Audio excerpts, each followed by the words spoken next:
Saudara, kita akan terus membahas mengenai kerajaan Allah, dan hari ini kita khusus membahas mengenai peperangan antara kerajaan Allah dan kerajaan setan. Peperangan ini, saudara, adalah peperangan yang terus-menerus terjadi dan tidak pernah berhenti sampai Tuhan Yesus datang kali yang kedua. Maka kalau ada orang Kristen yang tidak sadar bahwa dia sedang berada dalam peperangan, ini menjadi orang Kristen yang sangat-sangat kasihan, orang Kristen yang sangat-sangat tidak sadar ya bahwa dia sebetulnya berada di tengah-tengah peperangan dan bahwa dia juga harus ikut serta di dalam peperangan itu sebetulnya. Orang-orang yang tidak sadar bahwa mereka sedang berperang atau sedang dilibatkan Tuhan di dalam peperangan yang besar ya antara kerajaan Allah dan kerajaan setan adalah orang-orang yang akan gampang dimangsa oleh si jahat, akan gampang diperalat oleh si jahat. Dan minggu lalu saya berkhotbah bahwa orang-orang Kristen tidak bisa dirasuk setan, tetapi bisa diperalat oleh setan. Ada banyak pendeta kira mereka sedang menjalankan kehendak Tuhan, tapi justru menjalankan kehendak setan. Sebagai orang Kristen kita tidak mungkin dirasuk setan, tetapi diperalat oleh setan bisa. Contoh di dalam Alkitab itu Petrus, dia tidak memikirkan pemikiran Kristus, tapi memikirkan pemikiran iblis. Ketika memikirkan bahwa Yesus tidak perlu kesalib, Yesus tidak perlu dibunuh, dia menegur Tuhan Yesus. Tapi itu adalah pemikiran setan. Ya, sekarang kalau ada banyak pemikiran yang mengatakan orang Kristen tidak usah susah, orang Kristen tidak usah menderita, orang Kristen harus selalu enak, harus selalu kaya, harus selalu baik, harus selalu sehat, tidak boleh sakit. Ini adalah pemikiran setan ini. Sedangkan Tuhan Yesus mengatakan kita harus pikul salib. Ya. Pikul salib itu maksudnya taat kepada Tuhan, taat kepada Kristus. Dan di dalam ketaatan itu ada harga yang harus dibayar, penganiayaan, penderitaan, kesulitan, diejek-ejek orang, dihina orang, dimaki-maki orang, ditinggalkan sama keluarga yang tidak percaya kepada Kristus. Nah, itu harga ketaatan, harga menjadi murid Kristus ya. Ya. Harga menjadi murid Kristus. The cost of being Christ disciple ya. Ada harga yang harus dibayar, saudara. Maka kalau seorang pendeta enak-enak saja hidupnya enak, tidak ada harga yang harus dibayar, semua aman, semua nyaman, dia dengan siapa saja selalu tidak ada masalah, ini ada ketidakberesan. Kalau Anda sama siapa saja tidak ada masalah, berarti sama pengajar sesat pun tidak ada masalah ya. Ya, sama orang yang ngajar sesat pun tidak ada masalah, baik-baik semua. Ini pendeta tidak beres ya. Pendeta sejati selalu berada di dalam pertempuran rohani. Baik melawan dosa, baik melawan kekuatan setan yang minggu lalu saya khotbahkan itu. Setan sangat-sangat brutal menyerang orang Kristen. Itu sebabnya kadang-kadang saya pun secara harfiah brutal melawan setan. Ya, saudara boleh contoh ya. Kalau kadang-kadang saudara diganggu setan, lawan dia dengan brutal. Pernah satu kali lagi, saudara, ada banyak contoh yang seperti itu kalau saya. Waktu kami pacaran, saya pulang 8:30 malam.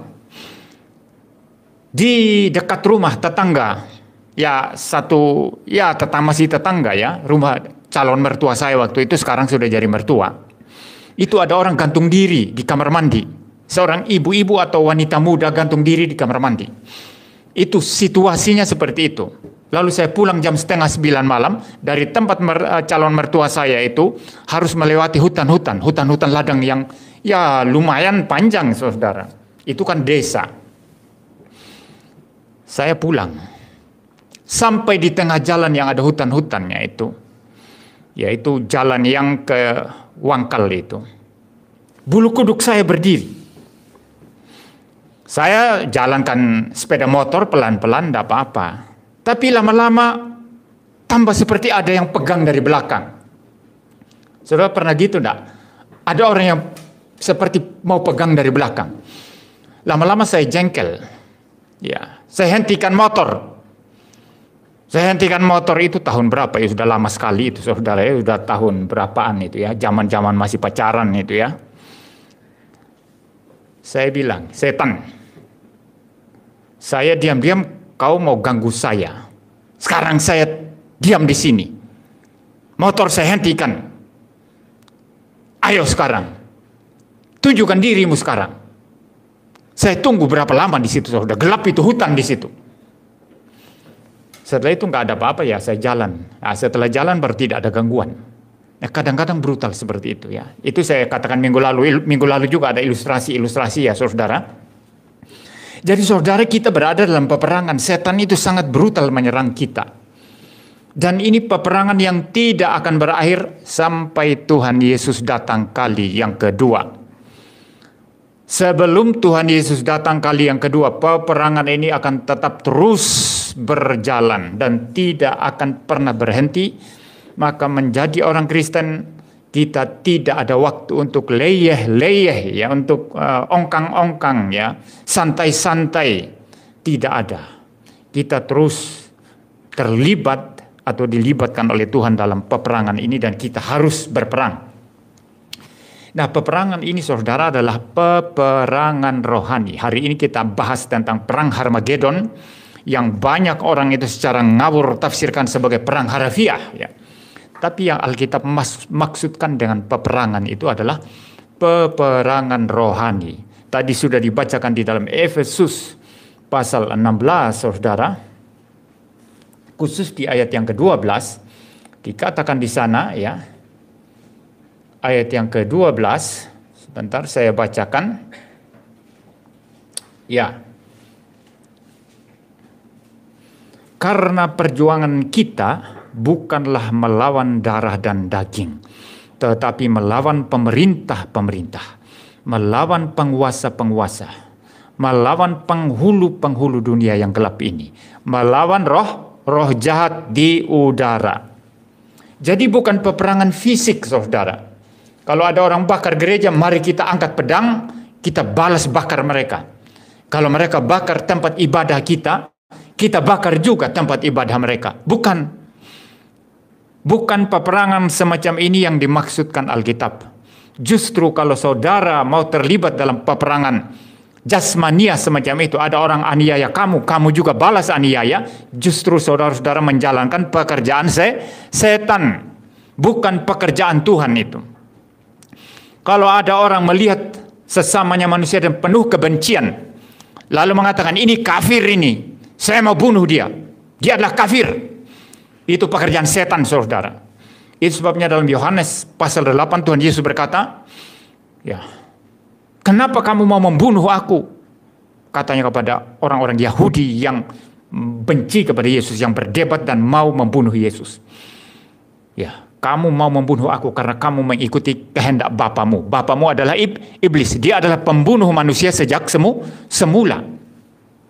Jadi kalau orang Kristen terlibat dalam peperangan jasmania semacam itu, kalau ada orang mau membunuh kita balas serang mereka. Ini mereka sedang menjalankan pekerjaan setan. Ya. Itu pekerjaan setan. Kalau ada agama yang mengajarkan bunuh dia karena dia kafir, itu pekerjaan setan itu. Bukan pekerjaan firman Allah. Bukan pekerjaan Tuhan. Ya. Nah, peperangan kita peperangan rohani, saudara. Ini bukan peperangan jasmania, melawan pemerintah-pemerintah. Ya. Melawan penguasa-penguasa, penghulu-penghulu dunia yang gelap ini. Roh-roh jahat di udara. Dan Alkitab memberi contoh-contoh, saudara, mengenai peperangan-peperangan yang sifatnya rohani. Ini kita membuka satu bagian sekarang. Kalau saudara membaca Daniel pasal 10 ayat 5-13 ya. Di sana dinyatakan mengenai satu peperangan tertentu ya. Ya. Saya akan coba membaca ya dari ayat kelima, tapi saya tidak akan membaca semua, saudara. Ini penglihatan Daniel, saudara. Kuangkat mukaku, lalu kulihat tampak seorang yang berpakaian lenan, yang berikat pinggang emas dari Ufas. Tubuhnya seperti permata Tarsis, dan wajahnya seperti cahaya kilat. Matanya seperti suluh yang menyala-nyala. Lengan dan kakinya seperti kilau tembaga yang digilap, dan suara ucapannya seperti gaduh orang banyak. Nah, ini mirip-mirip penggambaran mengenai penampakan Kristus ketika menampakkan diri kepada Rasul Yohanes di Pulau Patmos, saudara ya. Saudara silakan buka sendiri itu nanti. Itu sebabnya yang menampakkan diri kepada Daniel ini, ada penafsir yang mengatakan itu adalah Yesus sendiri dalam Perjanjian Lama, atau Angel Theophany atau malaikat daripada Yehova, yaitu Sang Logos, Sang Kristus yang menampakkan diri dalam Perjanjian Lama. Tetapi ada juga penafsir lain yang mengatakan itu hanyalah malaikat biasa. Ada lagi yang mengatakan itu adalah malaikat biasa, atau bisa jadi juga itu adalah Yesus, begitu ya. Yang mengatakan itu Kristus misalnya itu saudara Matthew Henry, kalau saudara baca tafsirannya dia mengatakan itu adalah Kristus ya. Lalu juga ada tafsiran Ellicott itu mengatakan itu malaikat Allah atau Logos, ya sama Kristus ya. Kalau Giles Exposition saudara dia mengatakan itu adalah Mesias, sama ya, itu Kristus ya. Ya, tapi kalau Barnes itu ya mengatakan itu adalah malaikat biasa ya. Benson mengatakan kalau bukan malaikat biasa itu pasti Kristus. Tetapi bukan ini yang kita mau bahas saat ini saudara, apakah itu malaikat biasa atau penampakan Tuhan Yesus dalam Perjanjian Lama. Tetapi yang menampakkan diri kepada Daniel ini menyatakan tentang adanya satu peperangan yang sifatnya rohani. Saudara bisa membaca itu di dalam ayat yang ke-13. Maka sekarang kita langsung saja ke ayat 13. Ya. Dikatakan di sana, ini malaikat itu tadi ya, yang dikatakan Kristus oleh Matthew Henry, saudara, yang berbicara seperti ini ya, ayat 13. Pemimpin kerajaan orang Persia berdiri 21 hari lamanya menentang aku. Tetapi kemudian Mikael, salah seorang dari pemimpin-pemimpin terkemuka, datang menolong aku. Dan aku meninggalkan dia di sana berhadapan dengan raja-raja orang Persia. Jadi saudara, yang menampakkan diri kepada Daniel ini tadi mengatakan pemimpin orang-orang Persia ya. 21 hari lamanya menentang aku. Jadi ada perlawanan dari setan. Ini pemimpin orang Persia, maksudnya bukan Raja Persia harafiah ya. Tetapi itu maksudnya setan atau iblis yang berada di balik kerajaan itu. Ya. Jadi setan itu sebagai penghulu dunia kegelapan yang memimpin begitu banyak malaikat jahat, itu berdiri menentang. Kalau itu betul adalah Kristus, dia berdiri menentang Kristus, dikatakan 21 hari lamanya. Tapi saudara jangan memikirkan hari harafiah di sini, karena ini kitab penglihatan dan sifatnya simbolik ya. Tapi itu berarti ada masa tertentu di mana setan itu menentang Kristus ya. Kalau betul itu Kristus di situ ya tafsirannya. Lalu kemudian malaikat itu saudara mengatakan, setelah itu datang Mikael membantu, lalu saya meninggalkan Mikael. Jadi peperangan itu diserahkan kepada Mikael. Mikael ini adalah seorang penghulu malaikat ya. Sama seperti Gabriel ya saudara ya. Ada beberapa penghulu malaikat yang dibicarakan dalam Alkitab, dan banyak teolog juga menafsirkan, dan saya sepakat bahwa iblis atau setan penghulu malaikat kegelapan itu juga dulunya adalah penghulu malaikat yang sama seperti Mikael yang kemudian memberontak lalu membawa sepertiga. Nah, kalau dia membawa sepertiga dari jumlah seluruh malaikat, maka kelihatannya malaikat utama memang hanya ada 3 ya. Ya, kalau dia setan ini penghulu malaikat membawa sepertiga ya, maka kelihatannya memang penghulu malaikat utama itu ada 3. Pertama Mikael mungkin pimpin sepertiga, Gabriel pimpin sepertiga, lalu setan ini pimpin sepertiga ya. Nah saudara-saudara, mari kita kembali. Ada peperangan di sana. Ada peperangan rohani dan peperangan rohani yang bersifat kosmik yang tidak kelihatan ini, yang kita tidak lihat, antara kerajaan Allah, antara Kristus, antara malaikat-malaikat Kristus seperti Mikail yang berperang melawan kuasa kegelapan, kuasa setan yang tidak kelihatan. Itu sebetulnya juga berlaku di dalam dunia yang tidak kelihatan, antara anak-anak kerajaan, anak-anak terang dengan anak-anak kegelapan. Peperangannya bukan perang fisik, tapi peperangan rohani. Anak-anak kegelapan terus-menerus berbuat jahat, terus-menerus merongrong orang-orang percaya dan kejahatan-kejahatan. Kalau bisa supaya orang-orang percaya itu ikut dengan cara hidup mereka, ikut dengan cara hidup yang tidak benar, yang menjijikkan. Tetapi kita berjuang terus-menerus untuk menjalankan firman Allah, untuk memberitakan Injil, untuk menyatakan kebaikan-kebaikan Kristen kita. Persaingan yang luar biasa hebatnya. Ya, pertentangan antara kejahatan dan kebaikan, saudara. Jadi apa yang terjadi di dalam dunia roh, itu kemudian juga dimanifestasikan di dalam dunia yang kelihatan. Jadi saudara jangan pikir orang Kristen, pendeta khotbah teriak-teriak berita Injil, bertobatlah, terimalah Yesus Kristus. Lalu pendeta teriak-teriak mengajarkan firman Tuhan yang sejati, lalu saudara pikir tidak ada Kristus di baliknya. Tidak ada para malaikat yang berdiri bersama-sama pendeta. Salah, saudara. Lalu saudara juga jangan salah berpikir bahwa ketika seseorang berdiri menentang kebenaran, mengajarkan ajaran-ajaran sesat, hidup moral secara rusak luar biasa, lalu saudara pikir tidak ada setan di baliknya, tidak ada roh-roh jahat di baliknya, saudara salah. Ya. Setan memimpin mereka, roh-roh jahat memimpin mereka untuk terus melakukan kejahatan, menentang berita Injil, menentang pengenalan akan Allah. Sebaliknya seorang Kristen, seorang pelayan Tuhan, seorang pendeta yang memberitakan Injil juga ada Kristus, ada para malaikat yang suci yang bersama-sama dengan kita. Saudara tidak lihat sekarang kan, kita tidak bisa melihat ya. Saudara lihat tidak? Tapi kalau saudara melihat ada malaikat di sini, saudara. Jangan terlalu jadi orang reform yang terlalu kering pikirannya ya, yang akhirnya hanya doktrin, tapi masalah rohani buta sama sekali. Datanglah orang karismatik yang dia sangat-sangat spiritual, sangat-sangat ngeroh, tapi kacau semua ajarannya, doktrinnya kacau semua. Ya, orang-orang reform yang terlalu kering itu perlu dihardik supaya basah ya. Ini masalah peperangan rohani, saudara. Seorang pendeta ketika jalan, saudara jangan pikir tidak ada malaikat yang bersama-sama. Bahkan anak kecil kata Tuhan Yesus apa?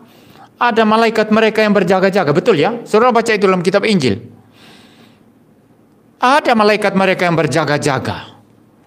Ya, seorang pelayan Tuhan, seorang Kristen yang sedang menjalankan kehendak Tuhan, itu pasti dipimpin oleh Tuhan. Ada satu kisah dalam Yosua, ketika seseorang datang kepada Yosua. Lalu Yosua tanya, Anda ini kawan atau lawan? Anda ini teman atau musuh? Lalu malaikat yang menampakkan diri itu berkata, saya bukan kawan, saya bukan lawan, tapi panglima tentara Allah. Artinya apa? Aku datang memimpin kamu, menyertai kamu. Itulah Kristus dalam perjanjian lama. Saudara baca itu dalam kitab Yosua.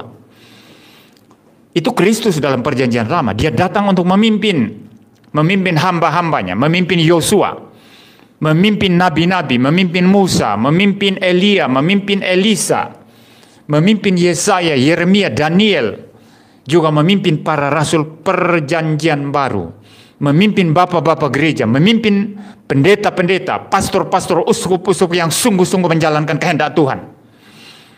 Ya, tetapi mereka rohaniawan yang melacurkan diri, yang mengajarkan ajaran sesat, mereka pasti dipimpin oleh setan, tidak mungkin dipimpin oleh Kristus. Jadi kita harus selalu sadar ada peperangan rohani yang juga dimanifestasikan dalam peperangan di dunia ini yang kelihatan, tetapi sifatnya bukan jasmaniah. Peperangan antara yang baik dan yang jahat, antara yang menentang pengenalan akan Allah dengan mereka yang memberitakan pengenalan akan Allah. Ada peperangan, saudara. Lalu kalau saudara membaca juga dalam kitab Wahyu, kita tidak ada waktu untuk membuka ayat itu, saudara. Saya hanya menyebutkan saja Wahyu pasal 12 ayat 7 sampai 9. Dikatakan di sana bahwa ada peperangan di sorga antara Mikael, ya, Mikael penghulu malaikat, dengan iblis, si naga itu, si ular tua. Lalu iblis dikalahkan, lalu dia beserta seluruh pengikutnya dilemparkan ke bumi. Ini rupa-rupanya berbicara tentang peperangan ketika iblis mengadakan pemberontakan, lalu kemudian mereka diperangi, lalu dilempar ke bumi. Setelah sampai di bumi, mereka mencobai manusia, lalu menjatuhkan manusia. Saudara membaca kitab Wahyu, ini bukan kitab urutan kronologis, saudara, ya. Ya, bukan urutan kronologis. Kadang-kadang apa yang dibahas di awal diulang lagi nanti, diperjelas. Ya, William Hendrickson, kalau saya tidak salah mengatakan itu seperti spiral, ya, berputar begini, diulang lagi nanti begitu. Dan itu bukan kejadian akhir zaman ini sampai Yesus datang. Sudah sejak gereja berdiri, sejak zaman para rasul. Itu digambarkan dalam kitab Wahyu.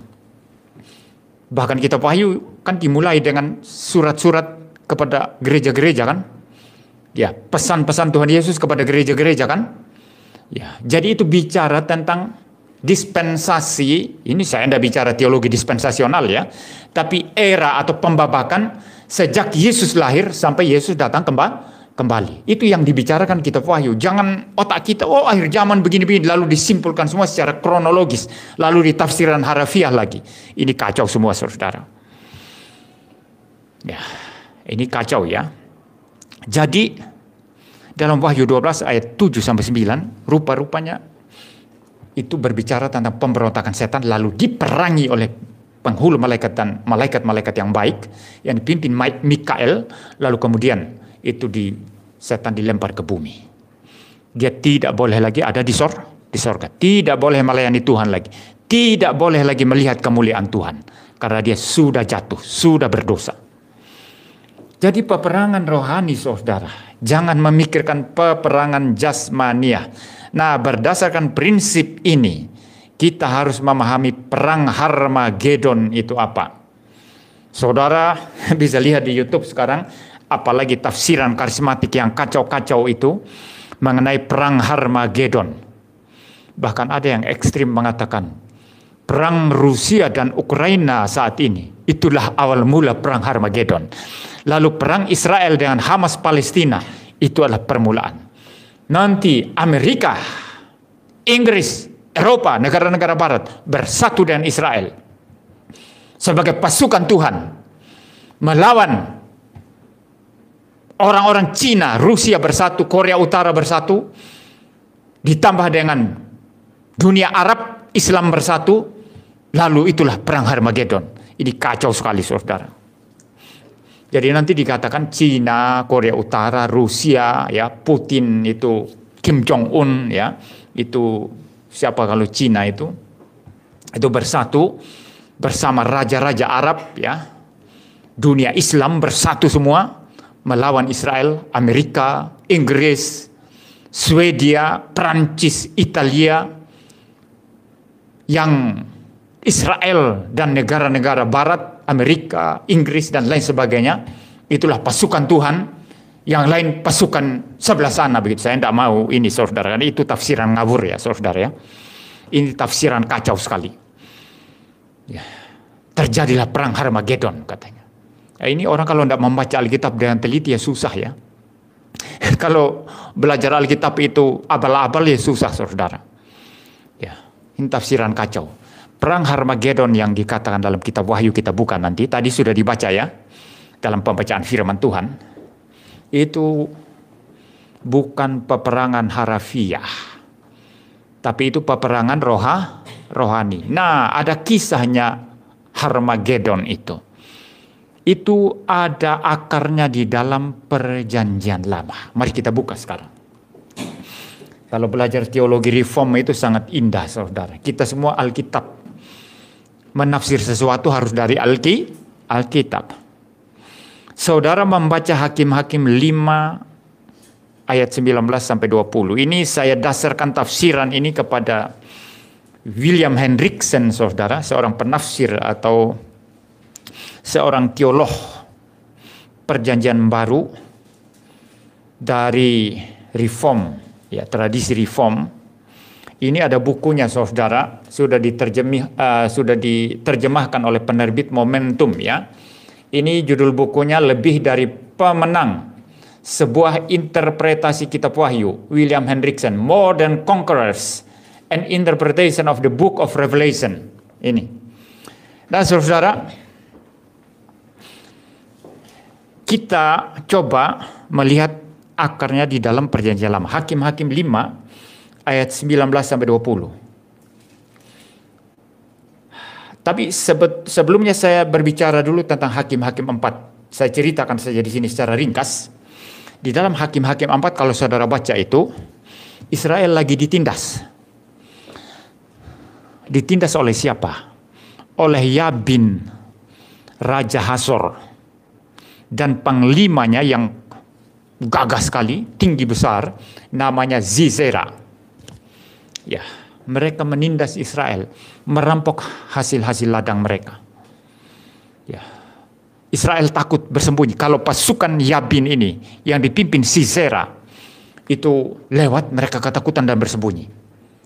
Nah, itu kondisi di Israel. Lalu Tuhan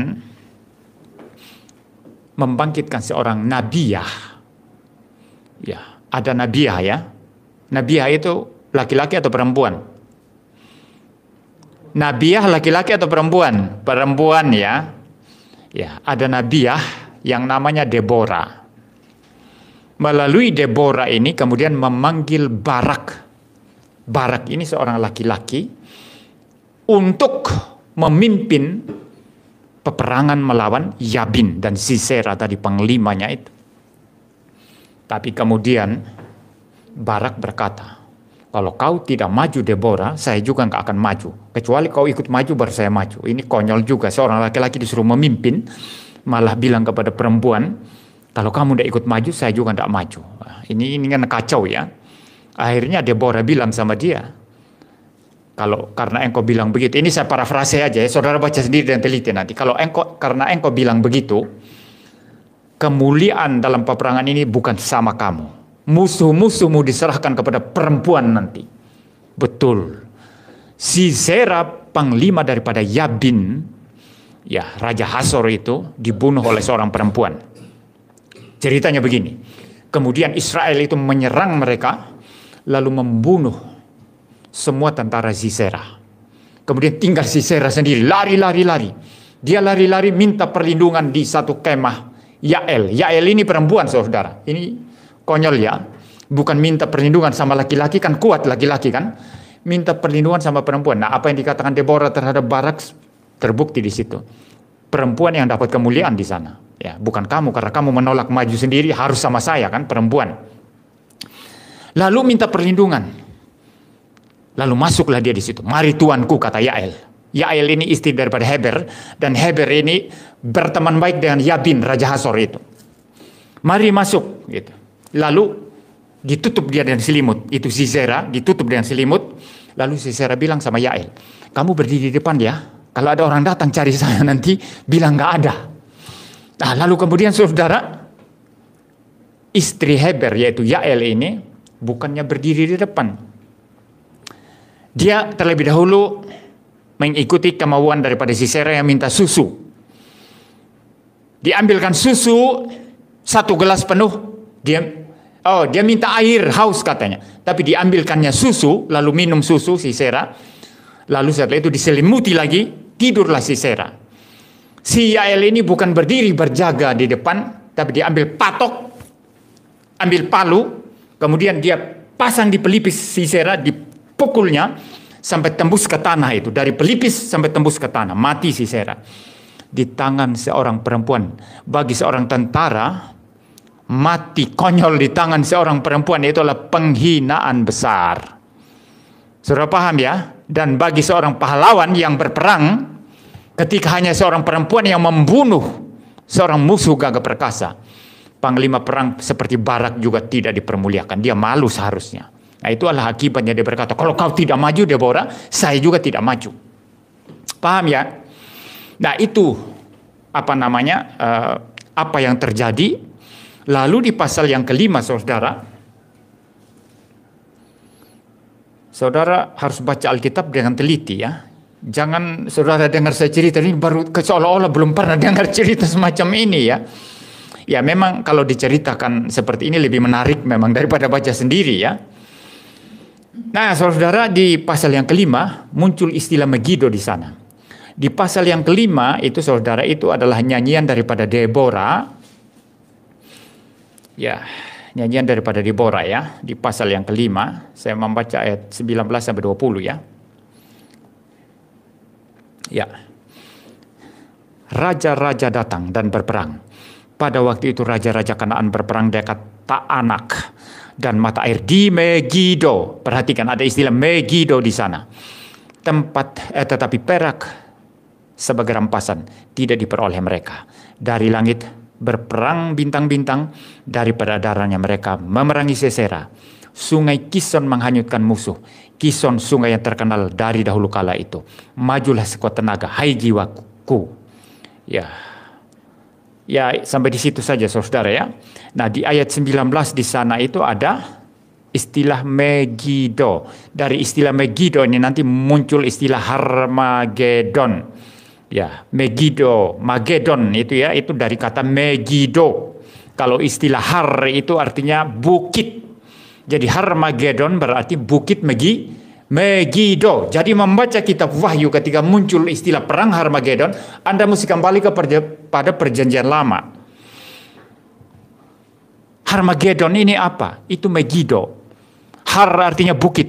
Berarti Harmagedon berarti apa? Bukit Megido. Disitulah terjadi peperangan antara Israel dengan pasukan Sisera yang tadi dipukul pakai patok oleh Yael istri Heber, dibunuh mati di dalam kemahnya. Saudara. Nah, saudara-saudara, ketika terjadi penindasan oleh Raja Yabin bersama panglimanya Sisera, Israel kesulitan setengah mati. Mereka tidak ada pengharapan. Mereka seolah-olah tidak tertolong lagi. Tapi secara tiba-tiba, perhatikan baik-baik, secara tiba-tiba Tuhan kirimkan pemimpin Deborah sama Barak untuk melepaskan mereka. Tiba-tiba pertolongan Tuhan datang. Bahkan musuh dipermalukan sedemikian rupa. Panglima perangnya hanya dibunuh oleh seorang wanita rumahan. Seorang ibu rumah tangga. Di kemah seorang wanita. Ya, itu pertolongan Tuhan yang tiba-tiba. Nah, sehingga peperangan ini antara orang-orang Israel di bawah pimpinan Deborah sama Barak melawan Raja Yabin dan Sisera dan mengalami kemenangan mutlak, itu menjadi semacam simbol ya kemenangan untuk Israel setelahnya.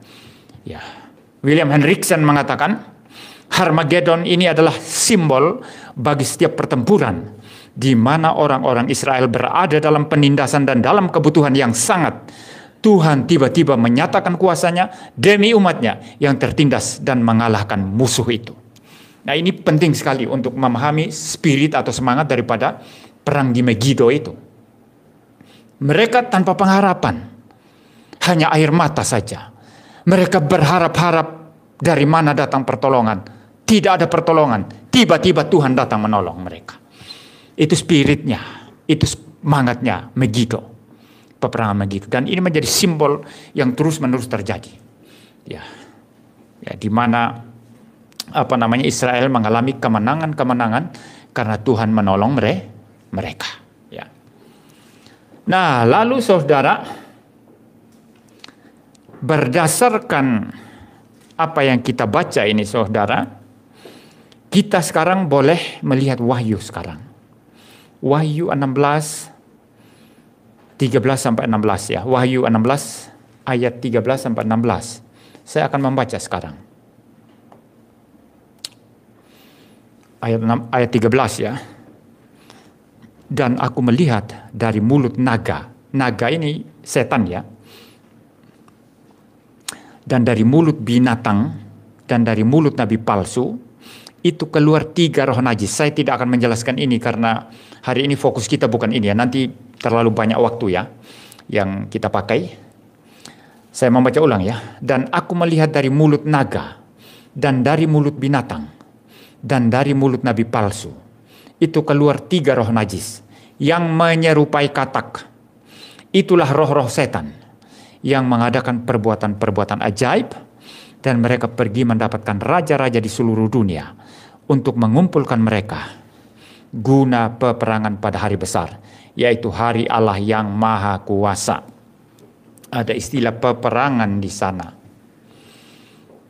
Dan roh-roh najis, roh-roh jahat ini tadi yang keluar dari mulut naga, dari nabi-nabi palsu, dari mulut binatang. Saya tidak menjelaskan itu saudara ya. Nanti saudara baca sendiri, baca tafsiran ya. Ya. Itu menyangkut ayat-ayat sebelumnya ya. Itu mereka pergi ke seluruh dunia katanya.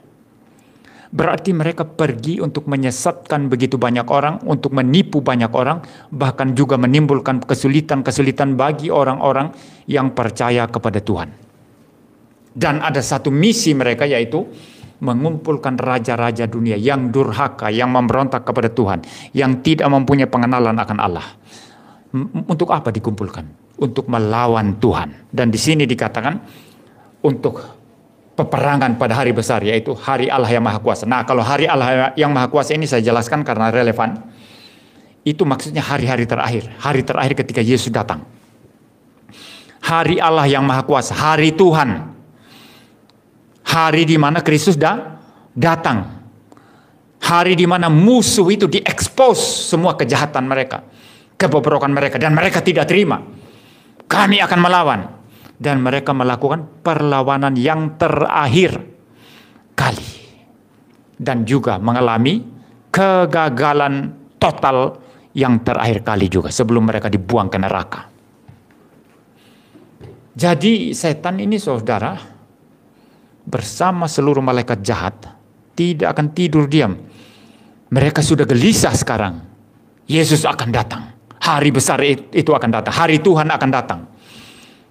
Maka mereka sedang menyiapkan kekuatan mereka. Mengumpulkan seluruh kekuatan mereka. Bersama-sama dengan orang durhaka.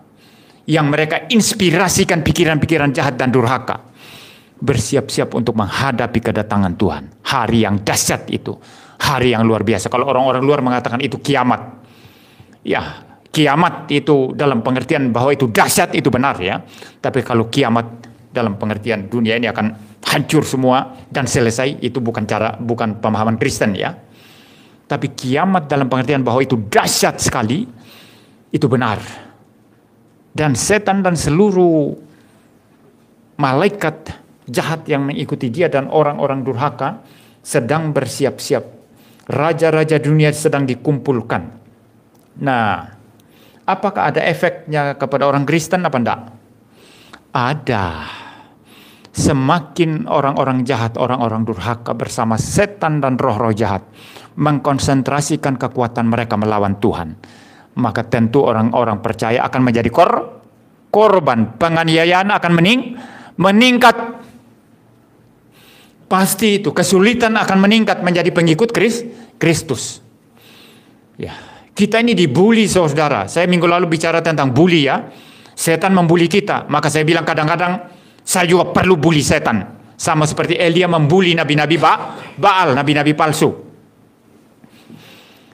Brutal setan itu saudara, membuli. Dan ketika konsentrasi kuasa kejahatan itu bersatu antara yang tidak kelihatan dan yang kelihatan, antara yang rohani dan yang jasmania bersatu, maka gereja pasti jadi korban. Gereja pasti mengalami penganiayaan, kesulitan demi kesulitan. Secara doktrin kita dibully. Sekarang saudara lihat di media sosial bagaimana doktrin Trinitas dibully.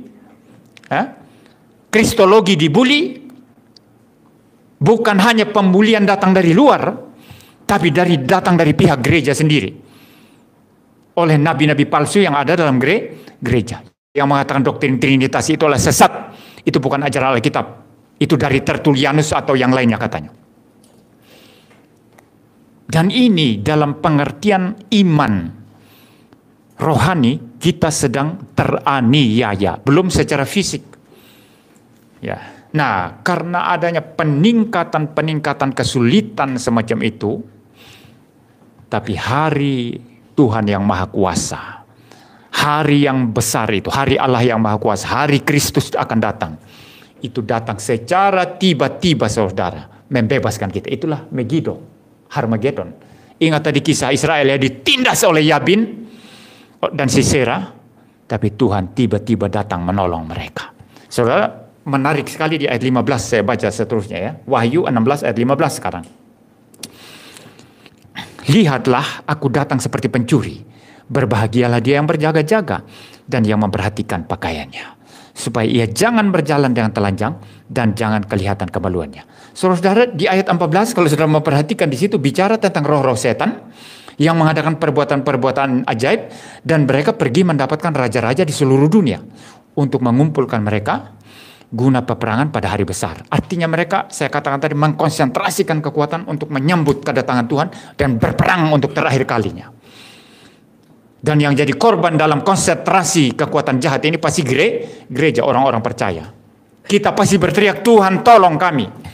Tapi saudara lihat indah sekali ayat 15. Tuhan Yesus berbicara tentang kedatangannya seperti pencuri. Tiba-tiba dia datang. Tidak disangka-sangka oleh raja-raja dunia ini. Tidak disangka-sangka oleh orang-orang durhaka. Tidak disangka-sangka oleh orang-orang jahat. Tiba-tiba dia datang dan membebaskan gerejanya, membebaskan umatnya. Saya baca ulang ayat 15 ya. Lihatlah, aku datang seperti pencuri. Berbahagialah dia yang berjaga-jaga dan yang memperhatikan pakaiannya, supaya ia jangan berjalan dengan telanjang dan jangan kelihatan kemaluannya. Ini peringatan saudara,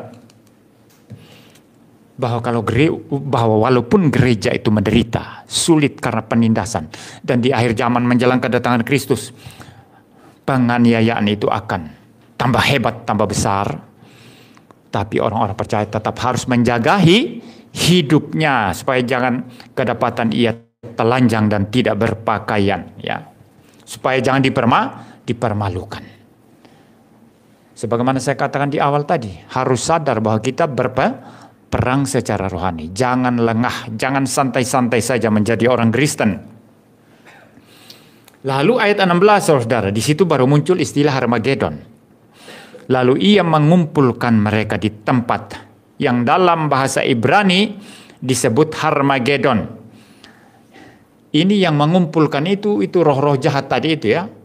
Ya, mengumpulkan mereka apa? Untuk berperang itu kan. Saudara, mengumpulkan mereka di Harmagedon.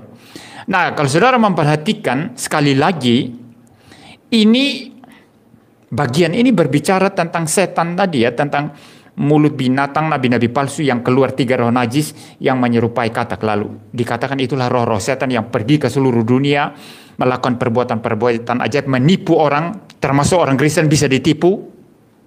Orang Kristen yang tidak belajar doktrin baik-baik ya.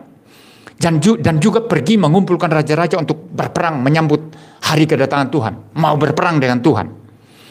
Lalu tiba-tiba diinterupsi dengan perkataan Tuhan Yesus. Lihatlah, aku datang seperti pencuri dan seterusnya. Lalu kemudian disambung lagi ceritanya mengenai itu tadi, raja-raja yang berkumpul ya. Yang dikumpulkan oleh roh-roh jahat ya. Ayat 16. Lalu ia mengumpulkan mereka di tempat yang dalam bahasa Ibrani disebut Harmagedon. Untuk peperangan hari besar tadi. Peperangan yang terakhir. Mereka mau melawan Kristus. Mau melawan pencipta mereka. Tapi diinterupsi dengan dia tiba-tiba datang untuk kita, untuk gerejanya. Ini artinya apa? Walaupun mereka dan sekuat tenaga mau melawan Tuhan dan gereja jadi korban, jangan lupa Tuhan tiba-tiba nanti seperti pencuri di malam hari, dia tiba-tiba datang menolong kita, membebaskan kita, dan kita berteriak haleluya, puji Tuhan. Dia datang tepat waktu. Saudara, kalau ikut Tuhan sungguh-sungguh, saudara pasti merasa di tengah-tengah kesulitan yang kecil-kecil yang ada dalam kehidupan kita sehari-hari, Tuhan tidak pernah datang terlambat memberikan pertolongan, betul tidak?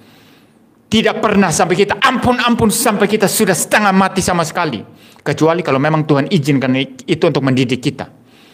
Tapi setiap pertolongan Tuhan itu selalu datang tepat waktu saudara. Tidak pernah terlalu terlambat.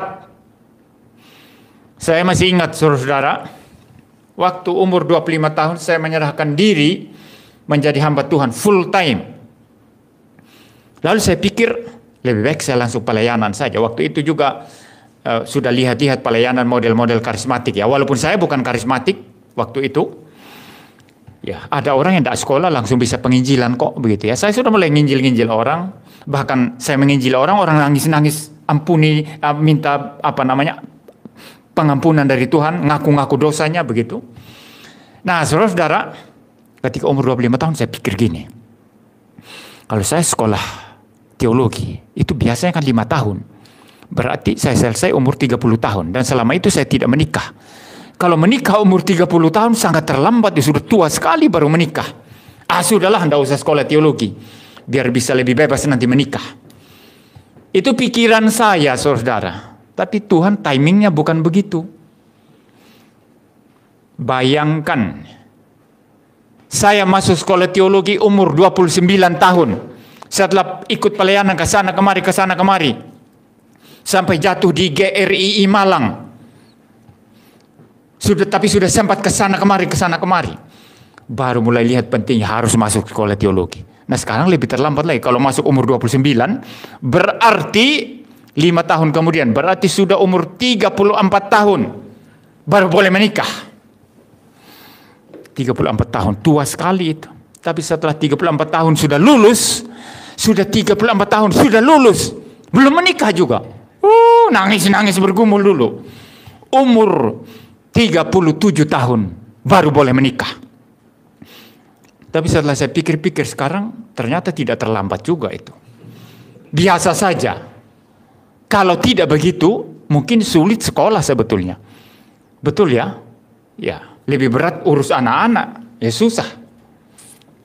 Waktunya Tuhan itu, saudara, itu tidak pernah terlalu cepat, juga tidak pernah terlalu terlambat. Yang mikir terlalu cepat itu kita. Yang mikir terlalu terlambat itu kita, saudara. Saudara lihat, di sini Alkitab lagi bicara tentang roh-roh jahat, kumpulkan raja-raja untuk berperang melawan Tuhan. Mau mengumpulkan mereka untuk di satu tempat yang namanya Harmagedon, tapi ini simbolik di sini ya. Kalau yang di kitab Hakim-Hakim tadi itu harafiah di Megiddo ya, ini simbolik. Yang tentu mengakibatkan penderitaan gereja. Tiba-tiba Tuhan datang. Pas gereja butuh pertolongan Kristus, tiba-tiba Tuhan datang memimpin mereka. Kemenangan gilang gemilang bagi gereja terjadi. Dan kita boleh bersorak bersama-sama dengan Deborah dan Barak, di mana Tuhan menunjukkan pertolongannya kepada mereka ketika melepaskan secara tiba-tiba dari tangan Yabin yang kejam dan jahat itu dan Sisera panglimanya yang gagah perkasa. Ya, itu spirit daripada peperangan di Megiddo ini, saudara. Jadi kalau bicara Harmagedon, ingat baik-baik, Tuhan menolong. Kamu kesulitan tapi Tuhan menolong. Nah, saudara, saya ingin membacakan apa yang dikatakan oleh William Hendriksen di sini sebagai satu kesimpulan di sini, saudara, mengenai Harmagedon. Dia berkata begini di halaman ini versi terbitan Momentum ya, halaman 193. Tetapi Harmagedon yang sesungguhnya, yang besar, yang akhir, terjadi bersamaan waktunya dengan masa singkat iblis. Lihat Wahyu 11 ayat 7 sampai 11. Ini maksudnya nanti dilihat di dalam tafsiran dia ya di sini ya. Ketika dunia di bawah kepemimpinan iblis, pemerintah antikristen dan agama antikristen, naga, binatang dan nabi palsu dikumpulkan melawan gereja untuk pertempuran terakhir, dan kebutuhan menjadi sangat besar ketika anak-anak Allah yang ditindas pada setiap sisi berteriak minta pertolongan. Maka tiba-tiba secara dramatis Kristus menampakkan dirinya membebaskan umatnya. Kesengsaraan akhir itu dan penampakan diri Kristus itu di awan-awan kemuliaan untuk membebaskan umatnya, itulah Harmagedon. Jadi saudara jangan pikir perang Harmagedon itu nanti akan Cina, Korea Utara, Rusia bersama dunia Islam bersatu melawan Israel, Amerika, Inggris, negara-negara barat dan lain sebagainya. Bukan itu saudara. Itu ngawur itu tafsiran semacam itu. Ya. Jadi Harmagedon itu apa? Jangan lupa, walaupun setan merancang segala sesuatu untuk menghancurkan kita, melawan Tuhan, dia menggunakan orang-orang durhaka, raja-raja dunia ini yang durhaka, penguasa dunia ini yang durhaka. Tapi Tuhan tiba-tiba datang memberikan pertolongan dan memberikan kemenangan yang gilang gemilang. Itulah inti peperangan Harmagedon. Dan saat ini saudara, dalam kehidupan kita sehari-hari, kita sudah mengambil bagian juga secara kecil-kecilan setiap hari. Itu sebabnya Tuhan Yesus memberi peringatan di sini, ya. Saya baca ulang, ya. Lihatlah, aku datang seperti pencuri. Berbahagialah dia yang berjaga-jaga dan yang memperhatikan pakaiannya, supaya ia jangan berjalan dengan telanjang dan jangan kelihatan kemaluannya. Siap sedia setiap saat. Ya, seperti tentara, saudara. Ketika Kristus memberikan perintah, siap komandan. Iya, harus seperti itu, saudara. Jalankan perintahnya, jalankan firman-Nya. Kita berperang. Kita terlibat dalam peperangan Harmagedon itu. Dan ketika nanti raja-raja dunia ini bersama setan berkumpul untuk mau menghancurkan gereja, tiba-tiba Yesus datang kali yang kedua. Dan kemenangan yang gilang gemilang ada pada kita. Kita nanti akan semua, kalau Tuhan izinkan, akan menyanyikan kor besar yang ditulis oleh Handel, haleluya, ya, pasti. Atau him yang mulia sekali, atau mungkin dari Mazmur Jenewa yang sangat indah. Kita memuji Tuhan bersama para malaikat di sorga. Dan musuh-musuh akan gemetar. Mereka terpaksa mengaku Yesus adalah Tuhan, Yesus adalah Juru Selamat, Yesus adalah Pencipta, Yesus adalah Allah sejati. Tapi tidak ada kesempatan bertobat lagi, kecuali mereka digiring ke tempat penghukuman kekal. Maka apa yang kita harus kerjakan sebagai orang Kristen? Harus berjaga-jaga setiap saat, tidak boleh lengah, selalu hidup sesuai dengan firman Tuhan. Jangan sampai hidup seperti dunia ini. Jangan sampai hidup tidak berbeda dengan dunia ini. Kita harus memberikan warna, memberikan sesuatu cahaya, terang, dan garam pada dunia ini. Sambil juga terus memberitakan Injil. Masih banyak orang di luar sana yang menjadi milik Kristus. Orang-orang pilihan yang belum percaya. Kita harus memberitakan Injil agar mereka juga boleh percaya kepada Kristus. Mari kita berdoa, saudara. Bapa di surga, terima kasih Tuhan untuk khotbah pada pagi hari ini. Terima kasih atas segala kebaikan dan kemurahan Tuhan. Biarlah pengertian-pengertian yang kami dapatkan ini boleh terus ada dalam pikiran kami, dalam hati kami.